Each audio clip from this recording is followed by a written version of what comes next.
David Jones, we're 13 months on from the referendum vote, almost 6 months from triggering Article 50. What concrete achievements can you list so far? Well, clearly there has been progress. There have been a series of talks. I think that the big issue, as you rightly said in your introduction, is the question of money. I think that there's no doubt about that.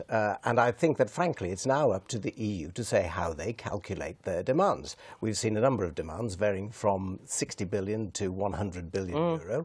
None of them have ever been computed. All right. We'll talk about the precise money in a moment, but you haven't answered the question as to what concrete achievements can you actually point to? There have been some achievements. For example, last week there was agreement as to the issue of healthcare for expats living in the UK and the EU respectively. It's hardly a major issue. It is. It is a major issue for those people, but it's not. Really is. But it's not a major achievement in terms of the issues you first outlined: the divorce bill, EU citizens living abroad, and obviously here rather, and UK citizens living abroad. There haven't been any achievements on those. Well, I think we have to understand that the EU has struck its position. It's made it absolutely clear that it wants agreement on the three issues that you outlined again in your introduction.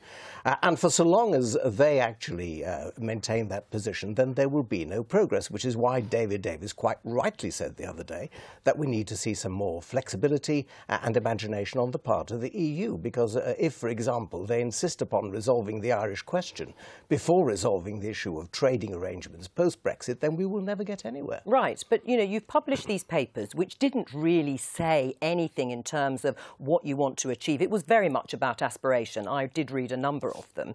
And again, there isn't much progress, as you say, on the issue of the Irish border and on citizens' rights. And the clock is ticking. The clock is ticking towards March 2019. And you blame the Commission for being intransigent, but you knew what Michel Barnier's mandate was from the other 27 member states. So why are you complaining? No, I'm complaining about the fact that Barnier is quite clearly constrained by the mandate that he's been given. But you agreed to it. David Davis signed up to it. He agreed to sequencing. He agreed to settling the issue of the divorce bill first before moving on to talk about a trade deal. But until such time as we can agree a future relationship, a future trading relationship, we won't get anywhere. So why did David Davis sign up to doing it that way? Ask David Davis. Right, so he was wrong.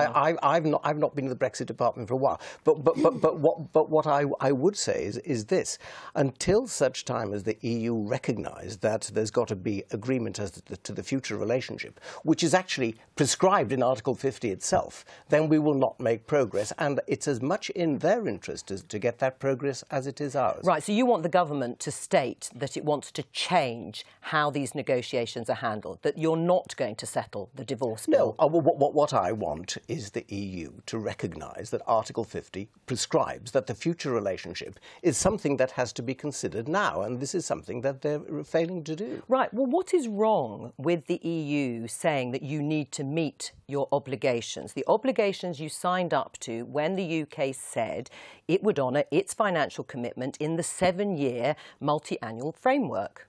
There is nothing wrong with fulfilling our obligations. The question is what those obligations are. Well, are they those? Should we pay for the 7 years to 2020? Well, we clearly do have an obligation to make some payment, and I think that everybody agrees that. And I think that the importance is that the EU should not be coming up with figures that they've clearly plucked out of the air, like 100 billion euro, but rather... Well, it's a negotiation, isn't it? But rather saying how they've calculated their demands. Over the weekend, we saw the figure of £50 billion mooted as the amount of the so-called divorce bill that Britain might pay. Denied. If that figure was spread over any transitional period, so between now and 2020, would you accept it for frictionless, tariff-free trade with the EU? No, I don't think that we should be paying to trade. I don't think that you pay a trading partner to trade with you. I think what we need to do is to have a proper calculation of the way that the EU have come up with this sum and then say, yes, let's talk about it. But at the moment, they're being pretty obdurate.